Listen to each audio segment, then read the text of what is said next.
ये अमेरिका में रिसर्च हुई कि इस वक्त दुनिया का बेहतरीन सिस्टम जिसको बोला जाता है डेमोक्रेसी, पार्लिमानी निज़ाम हो या प्रेसिडेंशियल निज़ाम हो, तो इन्होंने कहा इस निज़ाम के अंदर भी बड़ी खामियां हैं। खामियां किस तरह? अब जैसे पाकिस्तान के हालात आप देख रहे हैं, दो पार्टियां, अब एक पार्टी 70% वोट ले, दूसरी पार्टी 50% वोट ले, तो वज़ीर आज़म किसका बनेगा? जिसने 70% वोट लिए। अमेरिका में कांग्रेस है, डेमोक्रेट्स हैं। अब अगर कांग्रेस 55% वोट लेती है, डेमोक्रेट्स 45% वोट लेते हैं, तो गवर्नमेंट कौन बनाएगा? कांग्रेस बनाएगा। लेकिन कहते हैं मसला यह है कि जिसने 45% वोट लिए हैं वो ऐसा तो नहीं हुकूमत से बाहर होगा, वो एक मजबूत अपोजिशन बनाएगा, और ये मजबूत अपोजिशन दर्द-ए-सर ईजाद करेगी। किसके लिए? हुकूमत के लिए। मुख्तलिफ रेवोल्यूशंस, मुख्तलिफ स्ट्राइक्स शहरों में होंगी, और उन स्ट्राइक्स का मुकाबला करते करते अभी अमेरिका में बड़े मसाइल चल रहे हैं। स्ट्राइक की वजह पाकिस्तान में बड़े मसाइल चले, क्योंकि अपोजिशन बड़ी मजबूत है, उसने भी बड़े वोट लिए हैं।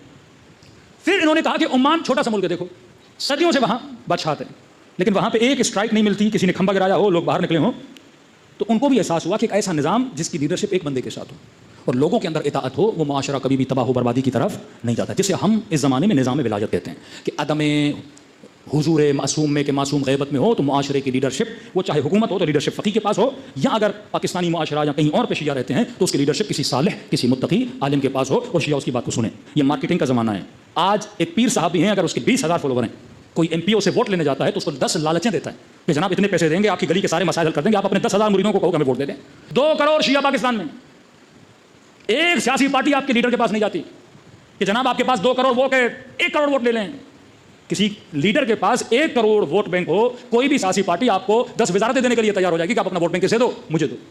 लेकिन उनको भी पता है कि ये कौम अपने लीडरों की सुनती नहीं है, इनसे वोट लेने की कोई ज़रूरत ही नहीं है, क्योंकि वो रब्त लीडर और रब्त आवाम को हमने क्या कर दिया है? तोड़ दिया है। ये रब्त टूटा तो समझो नेटवर्क ऑफ अहले बैत को हमने तोड़ दिया। सल्लल्लाहु अलैहि मोहम्मद वाले मोहम्मद। ट्रेनिंग शुरू हुई ग़ैबत सुग़रा में, पहला नायब बनाया, जो ये कहे वो चला गया, दूसरा नायब, वो चला गया, तीसरा नायब, वो चला गया, चौथा नायब, फिर ग़ैबत कुबरा आ गई, फिर निज़ाम उसूली, फिर मराजे।